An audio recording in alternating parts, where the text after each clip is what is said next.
Ya, tahu tapi nggak paham. Banyak hal yang kita tahu nggak paham. Salah satu contohnya kemarin ini baru terjadi. Negara Indonesia merdeka tanggal berapa?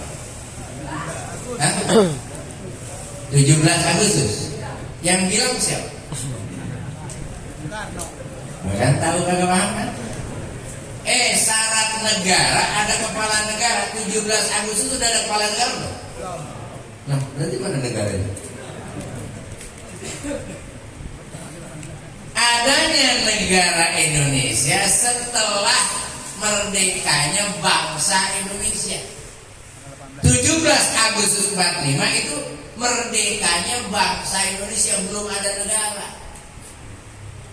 Adanya negara Indonesia setelah PPKI, Panitia Persiapan Kemerdekaan Indonesia, menetapkan Soekarno sebagai presiden, Hatta sebagai wakil, baru ada negara Indonesia. Tanggal 17 yang merdeka bangsa. Makanya atas nama bangsa Indonesia, hari lahirnya bangsa negara. Tuh kan, 17 Agustus tahun 45, itulah hari merdeka, hari lahirnya bangsa, bukan negara. Ya, benar. Ini sebenarnya kalau saya buka sejarah kebanyakan. Apalagi dari mulai 6 Agustus jatuhnya bom atom di Hiroshima, 9 Agustus Nagasaki, 14 Agustus penyerahan Jepang kepada Sekutu, panjang itu. Ada lagi yang kita tahu nggak paham. Contoh tadi, sholat dah. Imam baca ghairil maghdubi alaihim waladdallin. Kita jawab amin. Amin yang mana?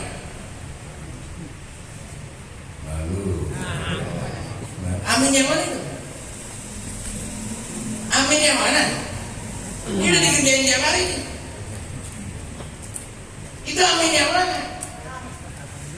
Makanya perlu tahu Fatihah itu, setiap baca Fatihah harus diawali dengan Qul. Karena itu bukan ayat Quran. Omongan kita minjem omongan Allah. Masa Allah ngomong dirinya sendiri? Segala puji bagi Allah. Lalu puji diri sendiri. Yang puji siapa? Kita. Segala puji bagi Allah. Berarti itu omongan kita kepada Allah. Nyonteknya omongan Allah. Makanya sudah dari Qul alhamdulillahirabbil. Katakanlah segala puji bagi Allah, Tuhan sekalian. Nah, ketika imam baca atau kita baca, ya, kalau kita menjadi makmum, setiap ayat mestinya amin. Alhamdulillahirabbil alamin. Amin. Ar-Rahmanir-Rahim. Amin. Kecuali lu sholat sendirian, aminnya lu bagus. Karena kamu itu alhamdulillahirabbil alamin. Amin. Ar-Rahmanir-Rahim. Amin. Sendirian sholat begitu. Paham tuh. Jadi kalau Anda berjamaah, ada yang baca imam, tiap kalimat jawabnya Ar-Rahmanir-Rahim, yang maha pengasih maafnya, amin. Iyyaka na'budu wa iyyaka nasta'in, amin. Itu doa semua. Paham?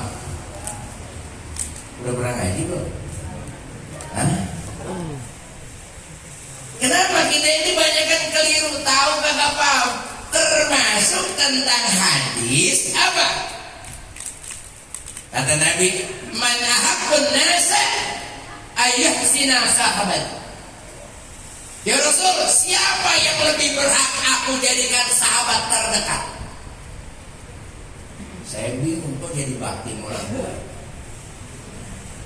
Kata Nabi, siapa yang lebih berhak aku jadikan ahsanus sahabat, sepaling baik kerabat terdekat. Kata Nabi, kerabat terdekatmu ibumu. Kerabat terdekat siapa lagi ya Rasul? Ibumu. Siapa lagi ya Rasul? Ibumu. Kenapa kau dibilang sahabat? bukan bakti. Kalau bakti akan kalah dengan ridhollah biridhol. Nah, kalau ridhollah biridhol dua ibu bapak apa ibu duluan? Dua-duanya. Bukan ibu doang. Nah, kenapa ini sahabati? Karena maksud sahabati ada 3 yang dimiliki ibu, tetapi tidak dimiliki bapak. Namun bapak punya hak di situ. 1, hamil. Ibu hamil. Bapak hamil nggak? Ketika ibu hamil, ibu bapak ngapain? Emang nggak ada kewajiban apa? Lah ada yang ngasih empang ibu siapa? Sekalipun di situ ada milik ibu hamil, tapi ada peran bapak yang memberikan makan banyak. 2, apalagi melahirin. Yang punya ngelahirin siapa? Ibu. Ada nggak peran bapak? Yang ngeluarin biaya siapa? Berarti ada nggak peranan bapak? Lah ada. Bukan bapak nganggur ketika ibu ngelahirin, bapak enggak. Justru yang punya bapaknya. Bener. Gue bayar pakai apa nih? Bener ya kira? Emang begitu prok enak, ada duitnya. Yang ketiga menyusui. Ah itu ibu doang menyusui. Ada nggak peran bapak di situ? Nah yang beli susu siapa?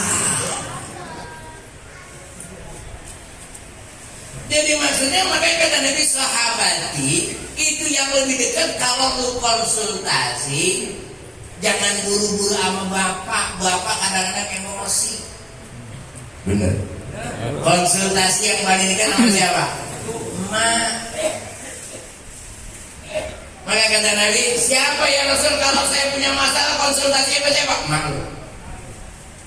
Siapa lagi? Malu dulu. Karena biasanya perempuan lebih bisa meredam emosi. Benar? Benar. Lebih meredam emosi. Nah kalau ibu dan bapak, kewajiban anak terhadap orang tua wajib hukumnya taat. Makanya wabil walidaini ihsana. Terhadap kedua orang tua seharus selalu berbuat. Makanya ada orang pergi haji, ada namanya Arafah. Arafah apa Arafah? Kata Nabi al-hajju Arafah. Haji itu penentunya Arafah. Padahal di Arafah nongkrong doang. Benar nggak? Kan haji nongkrong doang ya, emang apa ya? Haji itu ibadah praktek, bukan ibadah doa. Doa nomor sekian. Makanya kalau ada orang pergi haji manasiknya sampai bulan-bulanan, sama saya 5 menit. Ngapain lama-lama orang praktek? Yang penting tanggal 8 lu ada di Arafah, tanggal 9. Ya, ngapain nongkrong aja di situ. Doa nomor sekian enggak? Malamnya lu berangkat ke Mina, ngapain? Belajarnya ambil. Yang penting lagi berapa sih nyambilnya? 3 hari nyambil juga atau 2 hari nafar awal. Berangkat ke Mekah, ngapain? Muterin Ka'bah, ecek muterin Ka'bah.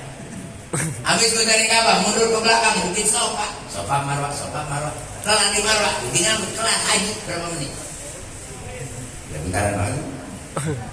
Tapi yang penting bukan itu. Tujuannya apa? Kenapa kok al-hajju Arafah? Penentu haji Arafah. Ternyata man arafa nafsahu faqad arafa rabbahu. Siapa yang kenal dirinya, maka dia kenal Tuhannya. Kalau lu mau masuk surga, lu kenalin diri lu siapa, asal lu dari mana. Saya kan hamba ya Allah, datang ke sini mencari ridho. Kata Nabi apa? Katakan Allah, ridhollah bi ridhol walidain wa sakhtullah sakhatan.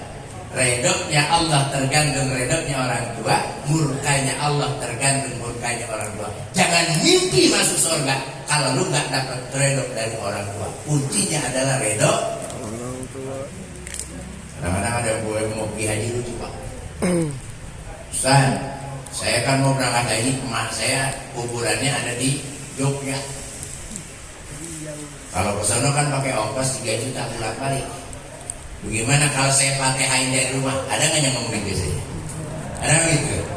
Itu kalau orang begitu saya ngomong lagu lu kayak tukang rokok. Ngerti tukang rokok? Beli rokok 30.000 kuat, korek 2.000 minjem. Ada nggak begitu? Lah rokok 30 kuat, beli korek 2.000 minjem. Padahal kalau nggak ada korek rokok kan? Agak. Lu pergi haji 45 juta kuat, 3 juta buat nyari orang tua nggak kuat, kan lucu. Lucu. 45 juta lu kuat pergi haji, yang 3 juta nyari orang tua nggak datang. Ini kira-kira ada nggak model gitu? Ada model gitu? Kita kadang-kadang apa namanya ziarah 7 wali, 9 wali, kuburan emaknya di belakang kita, kok belum kagak? Nah oleh karena itu saya lihat, maka ayatnya wa'budullaha wa la tusyriku bihi syai'an wa bil walidaini. Ya kalimatnya wa'budullah. Apa sih ibadah? Wa'budu nyembah. Kalau orang nyembah ada nggak yang dipersembahkan? Setiap orang nyembah pasti ada yang dipersembahkan. Apa yang kita sembahkan kepada Allah? Orang kalau menyembah pasti ada yang dipersembahkan. Kita menyembah Allah, apa yang kita persembahkan kepada Allah? Apa? Diri kita. Kenapa kita ngaku punya padahal kagak punya? Bapak bisa duduk. Siapa yang bisa duduk? Allah. Hah? Allah. Lu mau nggak punya duduk? Kita bisa diri. Siapa yang kerjain diri? Allah. Lu nggak bisa diri kalau bilang lu gitu loh. Maka lu nggak bisa ngeliat itu karena Allah. Apa yang kita persembahkan diri kita? Kenapa? Sebenarnya kita nggak punya apa-apa. Kita nggak punya. Nah kalau lu nggak punya apa-apa, maka lu yakin lu itu nggak punya apa-apa. Maka supaya nanti lu nggak punya apa-apa, setiap kerjaan harus bismillah. Kullu amrin zibalin lam yabda'u bihi bismillah bahwa abtar. Apapun kerjaan nggak pakai bismillah ditolak, betul? Betul. Apa sih artinya bismillah? Hah? Ayo, yang bareng. Bismillahirrahmanirrahim artinya dengan menyebut nama Allah. Dengan nama Allah yang Maha Pengasih, Maha Penyayang. Nama Allah kan? Nama Allah kan? Itu tulisan. Itu tulisan nama Allah apa Allah? Ayo, itu tulisan tuh, tulisan Allah tuh. Itu nama Allah apa Allah? Nama apa Allah? Nama. Ulang lagi nih, biar paham tauhidnya nih. Itu nama Allah apa Allah? Nama. Jadi kalau Anda mau minum dengan nama Allah. Dengan itu. Iya. Jadi itu yang Maha Pengasihnya ya? Itu dong. Allah yang mana? Allah yang mana? Ya. Dengan nama Allah berarti dengan itu Allah yang mana? Maka oleh karena itu menerjemahkannya kudu pas. Bukan dengan nama Allah, atas nama Allah yang Maha Pengasih Penyayang. Saya nih kayak Bapak Ustaz Maulana suruh sambutan atas nama tuan rumah. Bukan maunya dia, tapi atas nama saya minum, bukan karena saya. Atas nama Allah saya bisa minum. Atas nama Allah saya bisa melihat. Atas nama Allah saya bisa berjalan. Atas nama Allah saya punya mimpi. Bukan dengan nama Allah. Gerak kita semuanya atas nama Allah, bukan dia apa-apa. Makanya Ar-Rahman Ar-Rahim. Ar-Rahman apa artinya? Aku amat kan pilih biasanya.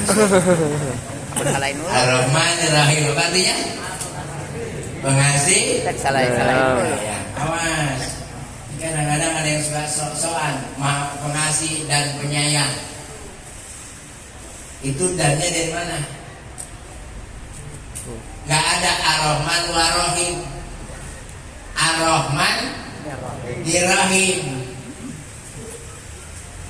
Kasih sayang bukan kasih dan sayang. Kalau kasih dan sayang cuma dua. Allah punya sifat cuma dua, kasih dan sayang. Tapi kalimat ini kasih Sayang. punya arti sendiri. Dua kata yang berbeda apabila dijadikan satu maka mempunyai makna tersendiri. Kalau dipisahin balik lagi asal artinya. Makanya Ar-Rahman Ar-Rahim pengasih. Jangan pengasih dan penyayang. Kalau pakai dan bahaya. Itu ada di jalanan tuh makanan namanya tongseng. Enak gak dimakan tongseng? Makanan tongseng enak gak dimakan? Enak. Pisahin gak? Oh. Namanya leseng. Iya. Tong dan Seng. makan lagi.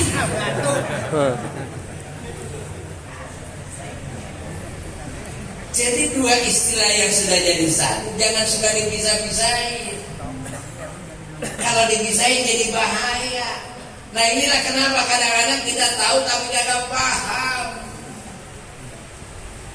Kayak tadi, Fahdadal arslam tisara, Wadzadal burja badawakara, Wattani samawati anwara, Waqadjatil malaikatu tahlilan, Watamjilan, Wastighfara. Jawabannya Subhanallah. La ilaha illallah, Allahu Akbar. Kan agak pas lagi. Lihat, ketika Nabi mau lahir, malaikat terbagi tiga. Yang satu kelompok satu tahlilan, yang kelompok kedua tamjid dan puji, yang kelompok ketiga istighfar kelompok tiga wastighfaron baca. Tadi jawabnya gimana? Subhanallah. Walhamdulillah wala ilaha illallah. Allahu Akbar. Istighfarnya mana? Istighfarnya mana? Ini gara-gara tahu kagak paham. Itu ngapa istighfar lu? Buat kan di dalamnya ada. Tahlilan wa tamjidan wa istighfar. Jawabnya kudu pakai istighfar. Subhanallah. Walhamdulillah wala ilaha illallah wallahu akbar astagfirullah subhanallah. Ayo berapa? Subhanallah Alhamdulillah wala ilaha illallah, Allahu Akbar, astagfirullah subhanallah. Alhamdulillah la ilaha illallah, Allahu Akbar, astagfirullah. Jangan dilepas tuh istighfarnya. Jadi nyingkron. Ustaz biasanya nggak pakai istighfar, lu salah naruh. Ada kalimat yang nggak pakai istighfar. Ketika Nur Nabi Muhammad menjadi satu ini lahir. Jadi cerita rawinya banyak, ntar aja ya. Jadi pakai istighfar. Ustaz selama ini saya nggak pakai istighfar, salah kan? Nggak salah, cuman kurang lengkap. Ya, cuman kurang. Nah kembali yang saya lihat, makanya wabil walidaini ihsana. Hendaklah kita kepada orang tua selalu berbuat. Bahkan katanya wa qadha rabbuka alla ta'budu illa iyyahu wa bil walidaini ihsana. Insyaallah ya Pak ya. Karena memang kita berasal dari orang. Bahkan Nabi pernah ditanya, ya Rasul, saya punya ibu, saya punya istri. Ibu saya bilang, saya nggak setuju sama istri lu, ceraiin. Ibu minta ceraiin bininya. Dia ngadu ke Rasul, kata Rasul, setengah surga itu ada di ibumu. Setengah surga itu ada, terserah kau mau ambil yang mana. Kau ambil istri, kau abaikan ibumu, berarti setengah surga sudah kau hilang. Kalau kita kira-kira bini berantem sama emak, mana yang kita belain? Ayo ya, pada emak kita yang ngelahirin kita ya. Insyaallah kita nih kadang-kadang bini sama emak kalah emak kita. Ya, bu, karena pusat, karena dia kan ada udah punya anak saya kan dari dia. Iya, sebab lu ada dari mana? Nggak mungkin adanya cucu atau anak lu gara-gara nggak ada bab awal adalah emak. Inilah wabil walidaini. Ingat cerita Uwais Al-Qarni ya, karena baktinya kepada orang tua terutama ibu. Nah, oleh karena itu namanya juga ummu. Maka Nabi juga bergelar ummi ya. Ummi itu apa sih ummi? Ummi ibu, bukan buta huruf. Nabi katanya ummiyun, buta huruf lah. Kalau Nabi buta huruf nggak bisa baca, betul? Saya mau tanya, Quran yang nyusun siapa? Sahabat kan? Kalau Nabi nggak bisa baca, salah kan juga? Quran ini taruh di sini, Qurannya di sini. Yang pindah-pindahin siapa? Nabi atau bukan? Berarti Nabi pinter kan? Siapa bilang bodoh? Siapa bilang Nabi itu bodoh? Ummi itu ibu. Ibu itu apa? Bahasa bayi, bahasa ibu. Nggak ada yang ngajarin, dia tahu sendiri. Karena ilham bayi, kegencet dikit nangis, nggak pernah diajarin tuh. Bener nggak? Aus, dia teriak, pernah diajarin nggak? Itu bahasa ibu. Nabi yang ngajarin langsung Allah. Maka dia pinter karena Allah. Ummi itu adalah kasih dan sayang. Namanya ummiyun ya. Nabi itu bukan buta huruf. Jangan salah, masa Nabi buta huruf. Nabi mau pinter. Justru Quran yang nyusun siapa? Yang menjaminnya siapa? Bahkan ada hadis yang lebih hebat. Kalau Nabi apa? Jawab nanti Pak. Kata Nabi begini, ini ada hadis yang luar biasa. Kalau dibilang Nabi bodoh, yuk kita lihat. Apa kata Nabi? Kullu bani Adam ya'kuluna turab illa zubah. Kata Nabi, semua anak Adam bakalan dimakan tanah kecuali tulang ekor. Gara-gara hadis ini para ilmuwan meneliti. Apa benar nih omongan Nabi? Ternyata ada tulang ekor itu kecil, Mas. Ternyata diketok sampai mati kayak apapun gak hancur. Ditaruh di zat asam yang paling asam gak hancur. Ternyata Nabi benar. Ada tulang yang gak pernah dimakan oleh tanah, adalah tulang ekor. Kalau Nabi bodoh bisa nggak ngomong? Ternyata itu nanti kita Pak dibangkit dari situ. Itu fungsinya sinyal. Tahu sinyal? Jadi itu kalau bapak punya HP yang dituju segini banyak yang pegang HP yang berdering atau di yang kena betul. Yang lain dapat nggak? Agak ternyata sinyal. Jadi anaknya 10, siapa yang ngirim Fatihah ketahuan ke sinyalnya nyampe. Dari situ dan tulang ekor. Anak datang. Ya, apalagi dia lagi main, lagi ngayam. Anaknya datang ke kuburan, dia datang lagi ngayam. Orang tinggal masih ngayam. Dia masih nikah. Bukan lagi ngayam, nikah. Kan sering kita doain. Wabil godaran khaira min darihi wa zawjan khaira. Tuh kasih nikah.